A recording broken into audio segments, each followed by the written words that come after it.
Hi students, இன்னைக்கு நம்ம பார்க்க போகிறது 10th standard maths chapter 5 coordinate geometry exercise 5.3ல 4th sum பார்க்க போகிறோம். இதில் என்ன கொடுத்துருக்காங்க? Find the slope and y-intercept of root 3x plus 1 minus root 3y equal to 3.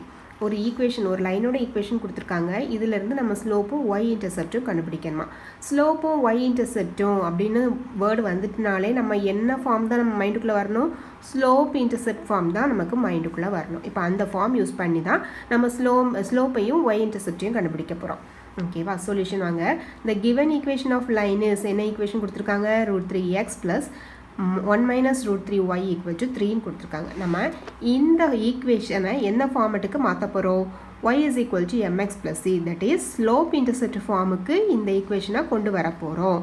கொண்டு வந்துட்டோம்னா அதில் m இருக்கிற இடத்துல என்ன வேல்யூ இருக்கோ அதுதான் ஸ்லோப்பு, c இருக்கிற இடத்துல என்ன வேல்யூ இருக்கோ அதுதான் y intercept. ஓகேவா? சிம்பிள் தானே? இப்போ நம்ம பண்ண வேண்டியது இந்த ஈக்குவேஷனை ஸ்லோப் இன்டர்செப்ட் ஃபார்முக்கு கொண்டு வரப்போம். bringing it into the slope intercept form y is equal to mx plus c. அப்போ நம்ம y மட்டும் தான் லெஃப்ட் சைடில் வச்சுக்கணும், மற்ற எல்லாத்தையும் ரைட் சைடில் கொண்டு போயிடணும். y 1 minus root 3y left side வச்சுட்டு ஈக்குவல் டு 3 அங்கே தான் இருக்குது. root 3x ரைட் சைடு போகிறப்போ மைனஸ் root 3x. நமக்கு இங்கே y மட்டும் தான் இருக்கணும், கோஆர்டினேட்லாம் எதுவுமே இருக்கக்கூடாது. So y is equal to minus x mx அதுதான் ஃபஸ்ட்டு வருது. ஸோ இது தூக்கி நம்ம முன்னாடி போட்டுருவோம். இது முன்னாடி வரனால சைன் சேஞ்ச் ஆயிரும், ப்ளஸ் அப்படின்னு நினச்சி போட்டுறாதீங்க. ஈக்குவலுக்கு இந்த சைடு வரப்போ தான் மைனஸ் சைன் வந்து சேஞ்ச் ஆகும். நம்ம ஜஸ்ட் இந்த சைடே தான் மாற்றுறோம். அதனால மைனஸ் ரூட் 3x ப்ளஸ் 3ன்னு போட்டாச்சு. இப்போ y is equal to 1 minus root 3 இங்கே வரப்போ, இங்கே மல்டிப்ளிகேஷனில் இருக்குது. அப்போ இங்கே வரப்போ division minus root 3x plus 3 divided by 1 minus root 3. இதை எப்படி டிவைட் பண்ணலாம்? தனித்தனியாக எடுத்துக்கலாமா? minus root 3 by 1 minus root 3 plus 3 by 1 minus root 3 தனித்தனியாக எடுத்துக்கலாமா? அந்த மாதிரி தனித்தனியாக டிவைட் பண்ண போகிறோம். minus root 3 by 1 minus root 3 into x plus 3 by 1 minus root 3. இப்படி தானே டிவைட் பண்ணுவோம். ரெண்டு டேர்ம் இருந்துச்சுன்னா அது கீழே இருக்கிற டினாமினேட்டரை ரெண்டு டேர்ம்லையும் தனித்தனியாக டிவைட் பண்ணுவோம். ஓகேவா? இப்போ பாருங்கள், y is equal to ஒரு டேர்ம் இருக்குது எக்ஸு ப்ளஸ் இங்கே ஒரு டேர்ம் இருக்குது, அதாவது mx ப்ளஸ் c மாதிரியே இருக்கா. அப்போ m இருக்கிற இடத்துல என்ன இருக்குது? Minus root 3 by 1 minus root 3. c இருக்கிற இடத்துல 3 பை 1 மைனஸ் ரூட் 3. அப்போ comparing it to the slope intercept form, இதையும் இந்த slope intercept form y is equal to mx plus c compare பண்ணுறோம். அப்போது slope m is equal to நமக்கு என்னன்னு கிடைக்குது? Minus root 3 by 1 minus root 3. இதுதான் ஸ்லோப்புன்னு போட்டக்கூடாது. நமக்கு கீழே எப்போவுமே ரூட்டுங்கிறது வரக்கூடாது. அப்போ அதை கீழே இருக்கிற ரூட்டை ரிமூவ் பண்ணால் நம்ம என்ன பண்ணணும்? காஞ்சுகேட் எடுக்கணும். காஞ்சுகேட்னு என்ன? லாஸ்ட் இயரே படிச்சுப்பீங்க.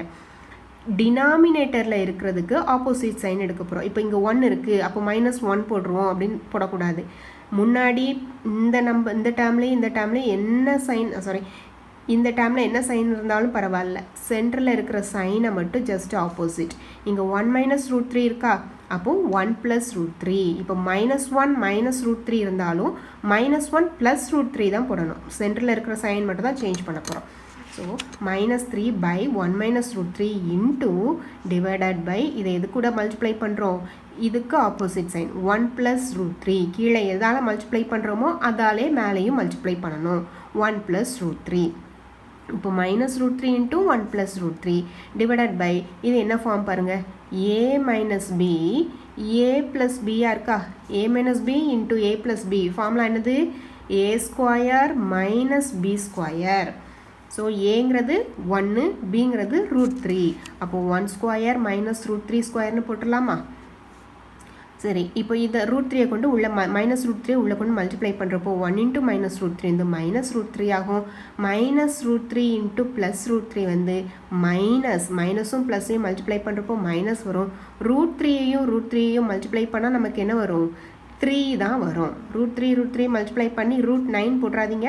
ரூட் 3 மல்டிப்ளை பண்ணால் நமக்கு 3 வரும். இப்போ 1 ஸ்கொயர் மைனஸ் ரூட் 3 ஸ்கொயர்னா என்னது? Root 3 into root 3. Root 3 multiply பண்ணால் என்னது வரும்?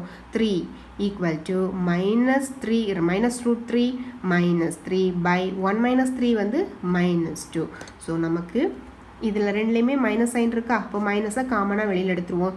Root 3 plus 3 by minus root, மைனஸும் கேன்சல். அப்போ slope m is equal to root 3 plus 3 by 2ங்கிறது கிடச்சிருக்கு.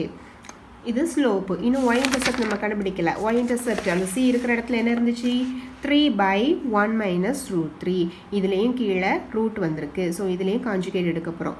அப்போ 3/1 மைனஸ் ரூட் 3 இன்ட்டு இங்கே 1 மைனஸ் ரூட் 3 இருக்குது. அப்போ எதால் மல்டிப்ளை பண்ணணும்? 1 ப்ளஸ் ரூட் 3ஆல் மல்டிப்ளை பண்ணணும்.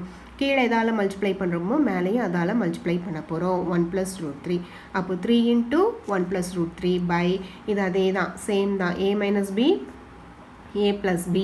a minus b into a plus b formula a square minus b square. a squareங்கிறது 1 square minus b squareங்கிறது root 3 square.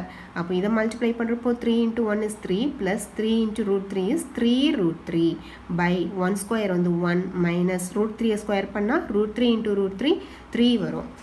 So நமக்கு என்ன y intercept c வந்து என்னென்னு கிடச்சிருக்கு? 3 plus 3 root 3 by 1 minus 3ங்கிறது minus 2. So இதுதான் y intercept c. So ஸ்லோப்பும் கண்டுபிடிச்சிட்டோம், y interceptடும் cயும் கண்டுபிடிச்சிட்டோம். ஓகேவா? புரிஞ்சுதா? தேங்க்யூ.